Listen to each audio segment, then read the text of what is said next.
Hello! Hi! Very good morning అందరికీ. ఇవాల్టి morning curry recipe వచ్చేసి ఆలూ ఫ్రై చేద్దాం అనుకుంటున్నాను. ఆలూని రెగ్యులర్‌గా ఫ్రై కాకుండా గ్రేట్ చేసేసి ఆ తురుముతో ఫ్రై చేద్దాం అనుకుంటున్నాను. దానికోసం 6 ఆలూస్ తీసుకోవాలి.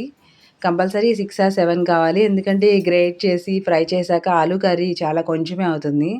అందుకని కొంచెం పెద్ద సైజ్ ఆలూస్ కానీ 6 ఆర్ 7 ఆలూస్ తీసుకోవడం మంచిది. ఈ పొటాటోస్‌ని చక్కగా పీల్ ఆఫ్ చేసేసి గ్రేట్ చేసుకోవాలి. ఈ రెసిపీ సాంబార్ కాంబినేషన్‌లో బావుంటుంది. ఈ ఫ్రై ఐటెమ్ అనేది. ఇలా గ్రేట్ చేసుకున్న ఈ ఆలూని ఒక బౌల్‌లోకి వాటర్ తీసుకొని దానిలోకి షిఫ్ట్ చేసుకోవాలి. ఈ వాటర్‌లో దీన్ని ఒక 10 నిమిషాలు అలా వదిలేసేయాలి. అలా వదిలేసేయడం వల్ల ఆ ఆలూకున్న స్టార్చ్ అంతా వాటర్‌కి దిగిపోతుంది కిందకి. తర్వాత ఆ వాటర్‌లోంచి దాన్ని స్క్వీజ్ చేసేసి దాన్ని పిండేసి ఆ ఆలూని విడిగా ఒక గిన్నెలోకి మార్చేసుకోవాలి. ఇది కొంచెం ప్రాసెస్ పెద్దదే కానీ క్రంచీనెస్ బావుంటుంది కర్రీ. ఈ ఫ్రై ఐటెమ్ కాబట్టి 2 ఆర్ 3 డేస్ కూడా నిలవ ఉంటుంది కూర గూడా. ఇలా ఆలూని స్క్వీజ్ చేసేసుకొని, పిండేసుకొని గట్టిగా వాటర్ లేకుండా ఒక గిన్నెలోకి మార్చుకోవాలి.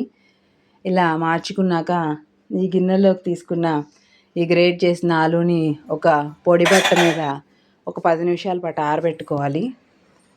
ఒక 10 నిమిషాలు గాలి పారేటట్టు ఆరబెట్టుకొని తడి లేకుండా ఆరాక ఈ లోపల ఇది ఆరుతూ ఉండగా పొయ్యి మీద ఒక బాండీ పెట్టుకొని నూనె పోసుకొని నూనె కాగాలి కొంచెం. ముందుగానే ఆయిల్‌ని కాగబెట్టుకోవాలి ఈ ఫ్రై కోసం. కొంచెం ఆయిల్ హీట్‌గానే ఉండాలి. అప్పుడైతే ఆలు త్వరగా ఫ్రై అయిపోతుంది. ఇలా ఒక 10 నిమిషాల వరకు ఈ గుడ్డ మీద ఫ్యాన్ కింద పెట్టి ఆరబెట్టేసుకోవాలి.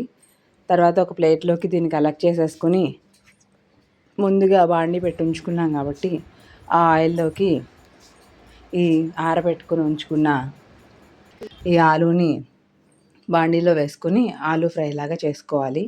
ఒక 2 ఆర్ 3 మినిట్స్ వరకు పడుతుంది ఆలూ ఫ్రై అవ్వడానికి. ఆలూ ఫ్రై అయ్యాక ఒక గిన్నెలోకి షిఫ్ట్ చేసుకోవాలి. షిఫ్ట్ చేసుకొని దానిలో ఉప్పు, కారం వేసుకుంటే సరిపోతుంది.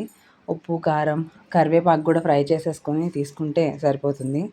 ఆలూని ఇలా ఆరబెట్టుకున్నాక డ్రై క్లాత్ మీద ఆరబెట్టేసుకుంటే తడి లేకుండా సరిపోతుంది. దాన్ని ఒక ప్లేట్లోకి తీసేసుకోవాలి. ఇలా ఆలూ ఫ్రై ట్రై చేసి చూడండి. ఇలా కాంబినేషన్ ఇది బాగుంటుంది. సాంబార్ కాంబినేషన్‌లో బాగుంటుంది. విడిగా అయినా మనం ఆలూ కర్రీ తినొచ్చు ఇలాగే. చాలా చక్కగా ఉంటుంది. పిల్లలు కూడా ఇష్టంగా తింటారు. పెద్దవాళ్ళు, పిల్లలు ఇద్దరు ఇష్టంగా తింటారు. ఎప్పుడు రొటీన్ ఆలు కాకుండా ఇలా కూడా ట్రై చేయండి వీక్లీ వన్స్ అయినా. మీరు ట్రై చేసి ఎలా వచ్చిందో చెప్పండి. కింద కామెంట్ చేయండి. ఇంకేదైనా నా వీడియోలో మార్పులు ఏమైనా చేయాలంటే కొంచెం కామెంట్ చేసి చెప్పండి. Thank you so much.